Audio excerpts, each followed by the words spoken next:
নমস্কার, আমি শুভ। আমাদের একটা খুব বেশি কনফিউশন হয় যে সিভি আর রিজিউমের মধ্যে পার্থক্য কী।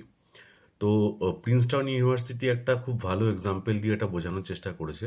তো তারা বলছে সিভি হচ্ছে যেটার মাধ্যমে আপনি কোনো একাডেমিক জায়গাতে যদি অ্যাপ্লিকেশান করেন, আপনি পিএইচডি চান বা আপনি বা অন্য কিছু যদি করতে চান, হায়ার স্টাডি করতে চান, সেখানে আপনার whatever the studies you have done so far সেটা আপনি যদি মেনশন করেন, সেইটা হচ্ছে সিভি।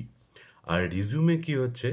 রিজিউমে হচ্ছে যে আপনি যদি কোনো প্রফেশনাল জায়গায় কোনো বিজনেস কোনো জবের জন্য যদি অ্যাপ্লাই করেন, সেখানে এলং উইথ আপনার একাডেমিক ব্যাকগ্রাউন্ড আপনি প্রফেশনাল যেসব জিনিস অ্যাচিভ করেছেন, কোন কোম্পানিতে কাজ করেছেন, কি আপনার এক্সপেরিয়েন্স আছে, তো সেই সব যদি যার মাধ্যমে আপনি তুলে ধরছেন, সেটা হচ্ছে রিজিউমে।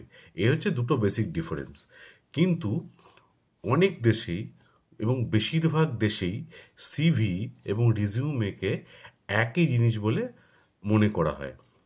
তো প্রিন্সটন ইউনিভার্সিটি এই ক্লাসিক এক্সাম্পলটা দিয়েছেন দুটোকে ডিফার করার জন্য, কিন্তু তার সঙ্গে এটাও বলে দিয়েছেন যে এই দুটোকে পৃথিবীর বিভিন্ন দেশে একই নামে ডাকা হয়।